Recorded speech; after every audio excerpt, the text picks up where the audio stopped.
This is the new Science Bowl timing and scoring application written by Genius Products.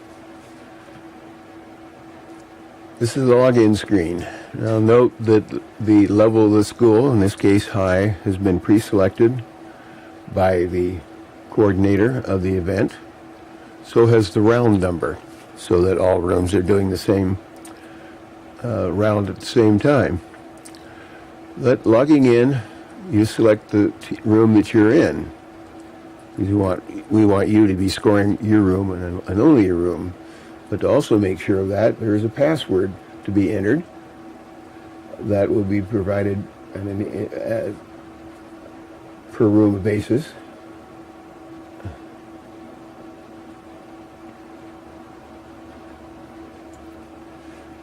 Oops, I typed it wrong. So let's try again.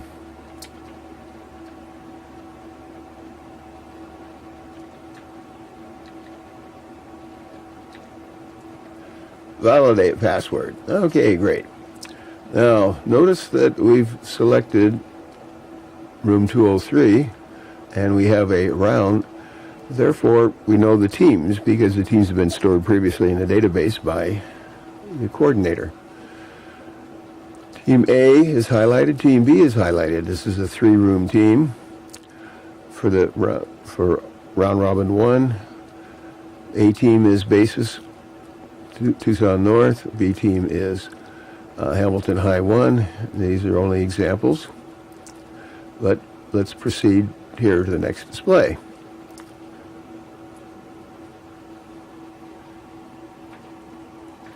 And this now shows the teams to be selected for the left side of the room, the right side of the room. Let's do A team on the right and B team on the left. That gives us the chance to proceed.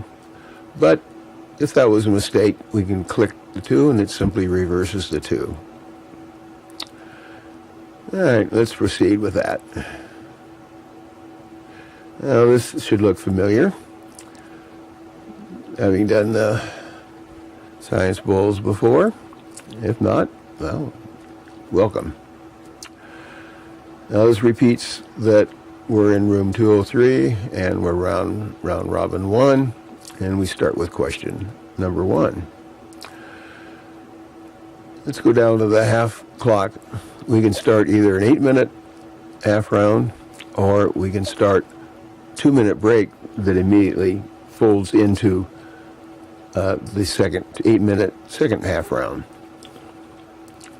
We'll do that. Start the first half round. Note there are sounds enunciating different events. What is new is the scoring on the upper right portion of the display. And this shows the left team and the right team. Now that's left and right from your perspective, you as the timekeeper or as an official looking out to the competing teams and the audience beyond. There's another display that will be up, projected on the room behind. It highlights larger numbers of score, and it also reverses the left and right teams because it's people seeing it or looking the opposite direction. In other words, the left and right remains consistent with the physical left side of the room, whichever direction you're looking.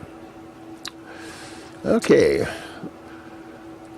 As we progress, we of course will have toss-ups. Click here to start a toss-up, and it'll count down. We can clear it and stop it if they happen to be, quick. But we'll start it. 5-second countdown again. And when it reaches 0, here's a verb, audio enunciation. We have 20 seconds for a toss-up. Now note the color of the numbers as it counts down. When we get to 5 seconds, because we're supposed to give a warning, we get a warning audio and we get a change in color of the numbers, as well as a ka-ching when we're done. Now let's do something with this clock. We'll pause it. Now there's some more features that are available, namely a scroll bar here. You can lift it up, raise it up, lower it to select the minutes that you want left on the clock, which, according to the rules, that can be requested by the moderator or rules judge. Same with the seconds side. That can be brought up and down to whatever. You use the little arrow bars to go one second at a time. Now, the new rules as of a year ago or so, if one team thinks it's been unfairly interrupted during their bonus conferring, they can request that 20 seconds be added to the time, taken from the clock, remaining time, or 40 seconds. Well, we can, as long as the clock is paused, we can click this 20 seconds and poof, 20 disappears. There's also the 40-second penalty can be invoked, in which case we'll advance the clock, which really means taking 40 seconds off. So we should go down to 2 minutes and 42 seconds? 44 seconds. All right. And we can resume where we are. Now, as we're going, say the right team, from your point of view, gets a 4-point toss-up. You come down here, and we give 4 points to this team. It shows up here as a toss-up for question 1 for the right team. Also shows in the question sum, and it shows in the round total for this team. Let's give them 10 points also for the bonus question. Now, there's also 4 points penalty should the other team do an interrupt and get the toss-up question wrong. We'll show that can be added in here, and also show that down below each row is remove. Give as the top row of points, remove at the bottom row. So we can remove those 4 points if we decide we've made a mistake. Okay, we're done with that question. Let's go down here to the lower left and click Next Question. It advances the number here. We're still in round robin 1. We're still in room 203. But now you'll notice the top line in the scoring, both screens. The top line is question 2, which has 0 points for that question, but it has the accumulative run total for both teams. Right now, only the only the right team has any points. That was the projected line. Here we are with the right team with 14 points. And let's give the left team 4 points. That'll show up right there. And 10 points for a bonus also, which will show up here. Now, teams are tied again with 14 points.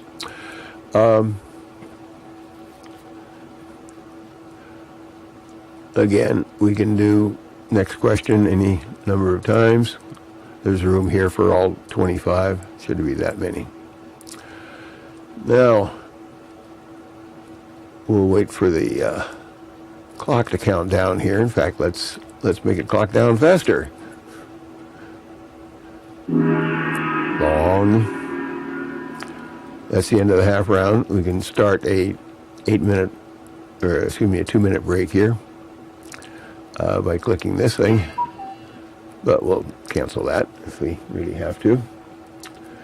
Now, what we're going to do is tell the coordinator that we finished the round, and the coordinator then, when they find out that all teams have finished round 1, we'll go over to round robin 2 and submit that. Don't worry about this. That's only the coordinator does it, handles that.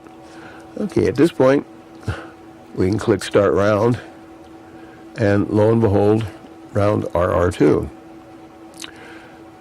If you don't know that the coordinator has done that, you can repeatedly hit the Start Round until you see the round number change. Okay, now, because round 2, Teams C plays Team A. As soon as this goes yellow, it's live.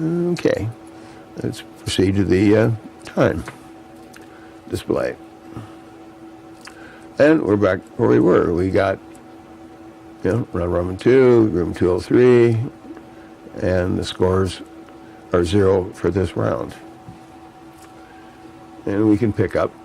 Let's imagine we're halfway through and we hit the stop the second half round with the 2-minute break. That's orange until we get down to 8 minutes.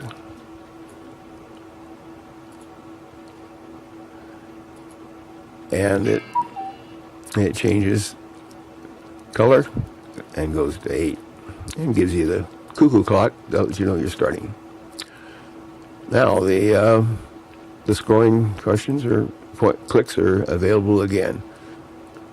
Go to another question and it pushes down. The top row is always the current question, that's the one you're most interested in, but the prior question numbers, scores, are always visible also. And that's pretty much how the new system works. Hopefully you find it a little easier to use than the prior one, and good luck.